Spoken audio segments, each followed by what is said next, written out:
하셨다 하라. 아멘. 에스겔 12장 17절부터 28절까지 본문입니다. 내가 한 말이 이루어지리라. 내가 한 말이 이루어지리라 라고 하는 말씀의 제목입니다. 에스겔에게 주신 여호와의 말씀 24번째 시간인데요. 오늘 본문에서는 내가 한 말이 이루어질 것이다 이렇게 하나님께서 말씀을 주고 있습니다. 25절과 28절에 나와 있습니다. 25절 말씀, 나는 여호와라. 내가 말하리니 내가 하는 말이 다시는 더디지 아니하고 응하리라. 반역하는 족속이여, 내가 너희 생전에 말하고 이루리라. 나 주 여호와의 말이니라 하셨다 하라. 28절에도 기록이 되어 있는데요. 그러므로 너는 그들에게 이르기를 주 여호와의 말씀에 나의 말이 하나도 다시 더디지 아니할지니 내가 한 말이 이루어지리라. 나 주 여호와의 말이니라 하셨다 하라. 이렇게 기록하고 있습니다. 내가 한 말이 이루어지다라고 하는 것은 하나님께서 에스겔에게 주신 그 말씀대로 역사하시겠다라는 말이죠. 그 역사가 무엇이냐? 결국 내가 여호와인 줄을 그들로 알게 하시겠다. 이것이 말씀을 전해주시는 하나님의 의도와 사역의 내용이었습니다.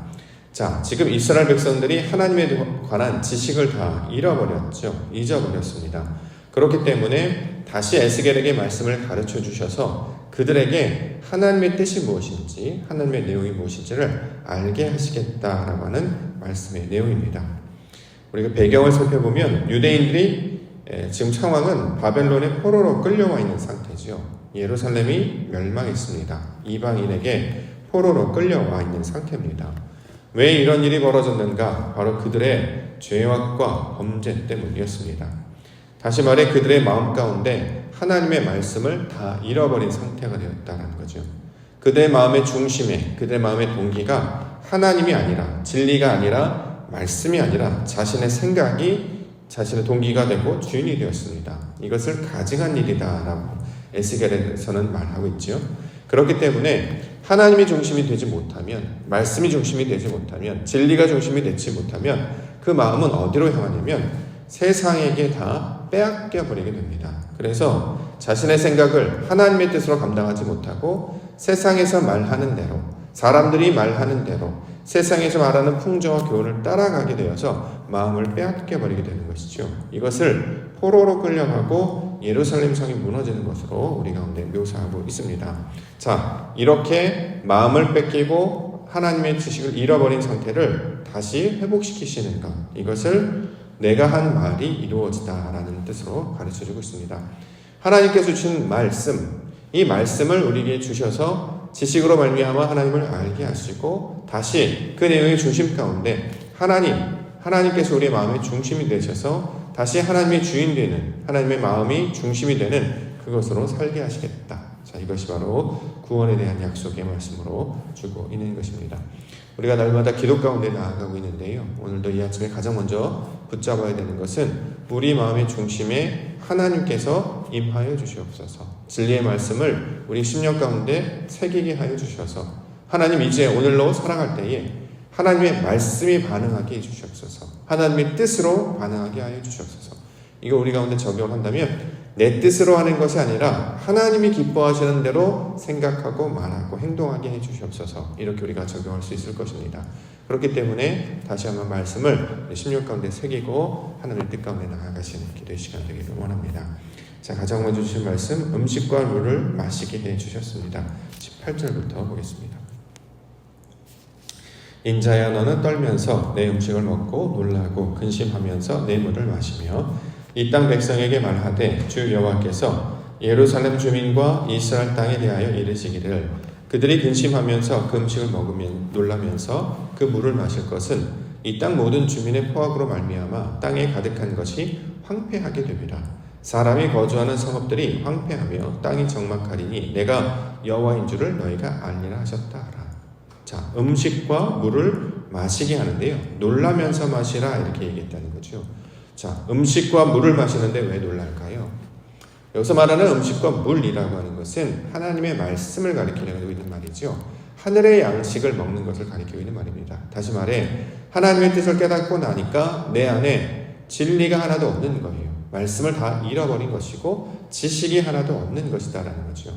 예를 들어서 우리가 환난이나 곤란함을 겪거나 역경을 겪거나 갈등을 겪게 되면 우리 마음 가운데서 뭐가 발동이 되냐면 말씀이 발동되지 않습니다. 신기하게도요, 기질로 우리는 반응해요. 원래 우리가 가지고 있는 성격, 우리가 원래 있던 우리가 생각한 생각들, 이런 것들로 발동한다는 거죠. 예를 들어서 오늘 새벽 예배를 마치고 나아가시다가 누군가 우리에게 해코지를 한다고 봅시다. 뭐라고 막 하는 거예요. 어디 교회 다니는 사람들이 말이야, 기도한다면서 말이야, 예배한다면서 말이야, 그렇게 하면 돼? 이런 말을 만약에 듣는다고 합시다. 그럼 우리는 어떻게 반응할까요? 그 사람을 불편해하겠죠. 미워하게 됩니다. 왜 그렇습니까? 우리 안에 우리 애가 가지고 있는 본성이 발동하기 때문이죠. 누군가 나에게 싫은 소리를 하면 내 본성이 그걸 반응하게 돼 있어요. 이게 원래 사람이라는 거죠. 그런데 그렇게 반응하지 않는 자로 바꿔주시겠다라고 하는 것이 지금 하나님의 구원의 역사입니다. 자, 하늘의 뜻을 깨닫고 나니까 우리의 원래적인 천성과 본성이 싫은 소리를 들으면 반발하게 되어 있고요. 나쁜 소리를 들으면 대응하게 되어 있고요.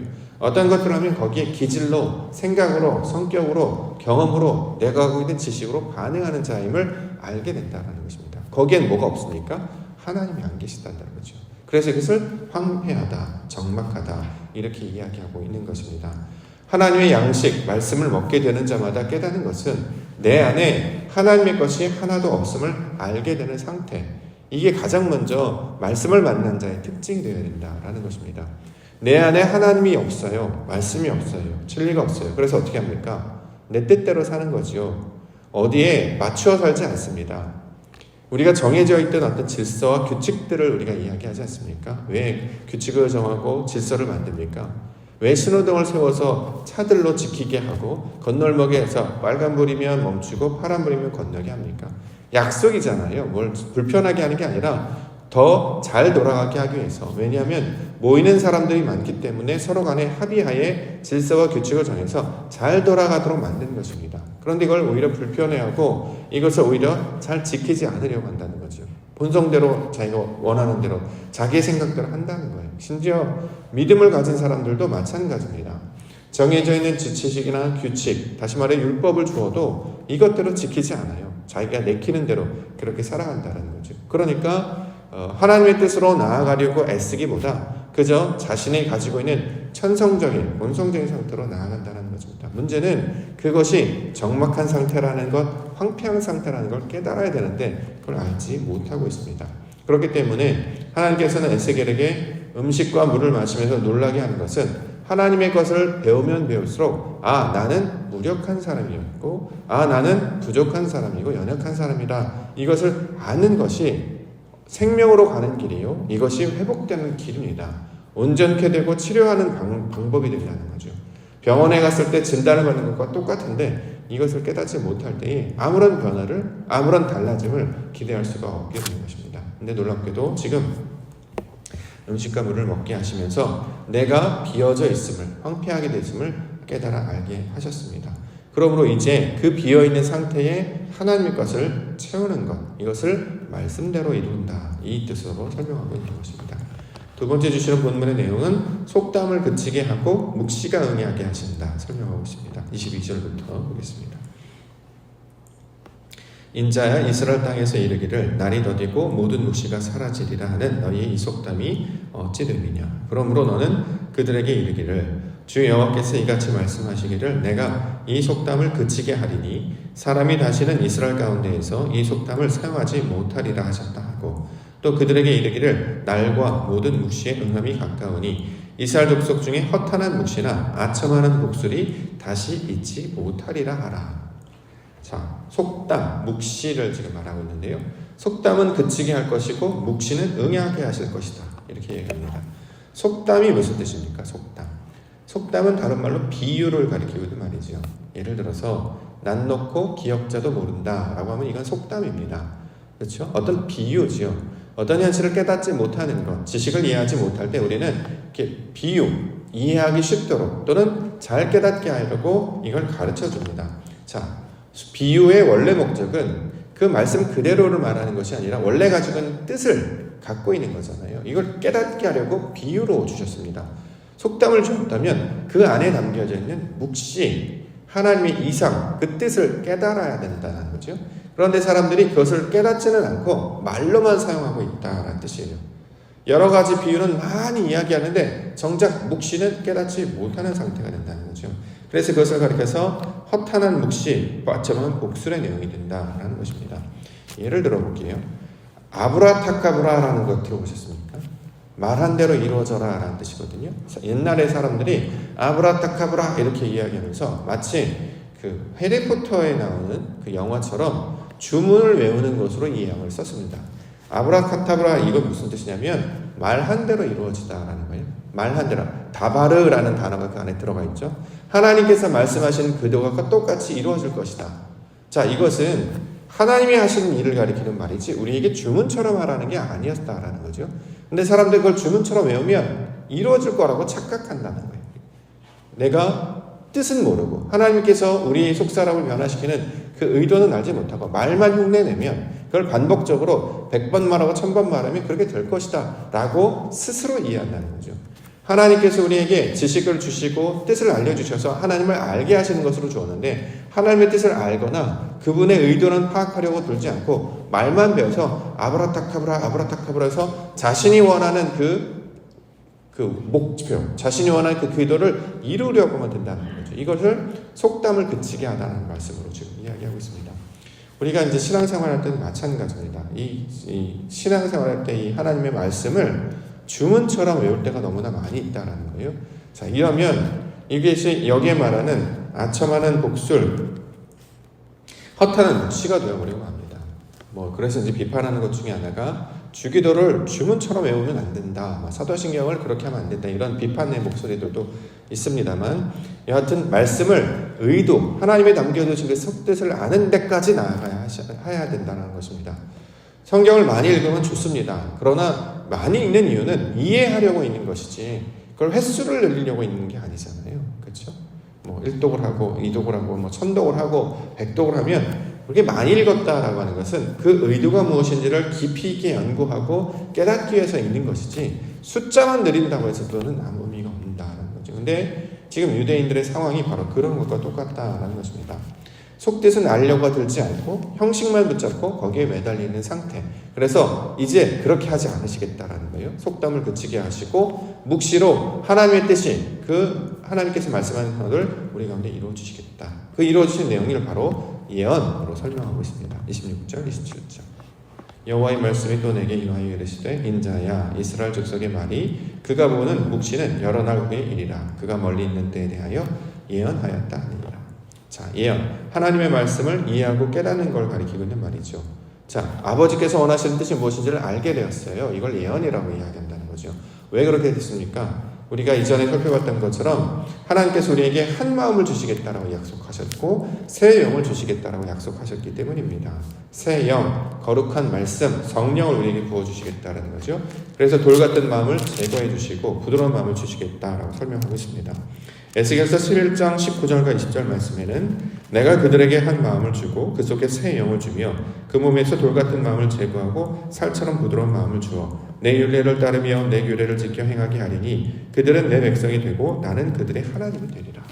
자, 이것이 하나님께서 약속해 주신 한 마음과 새 영을 주시겠다는 약속입니다. 그러면 어떻게 돼요? 율법을 지키게 된다는 거죠. 우리가 신앙생활할 때 중요한 것은 가장 먼저는 율법을 지키는 훈련을 해야 합니다. 왜 그러냐면 율법을 알아야 나중에 율법에서 자유로워지기 때문이죠. 율법을 지키는 것조차 없으면 자유로움이 뭔지를 모릅니다. 그렇기 때문에 신앙생활을 시작하여서 우리가 믿음을 갖기 시작하면 율법을 잘 지키려고 해요. 우리에게 주어진 약속들을 잘 지키려고 한다는 거죠. 예를 들어서 예배 시간도 마찬가지고요. 기도하는 것도 마찬가지고요. 우리 교회 가운데 직분도 마찬가지입니다. 이걸 가장 먼저 지키려고 해야 한다는 거죠. 물론 이걸 지킨다고 해서 구원에 이르는 건 아니지만 구원의 방편으로 나아가는 과정으로 주셨습니다.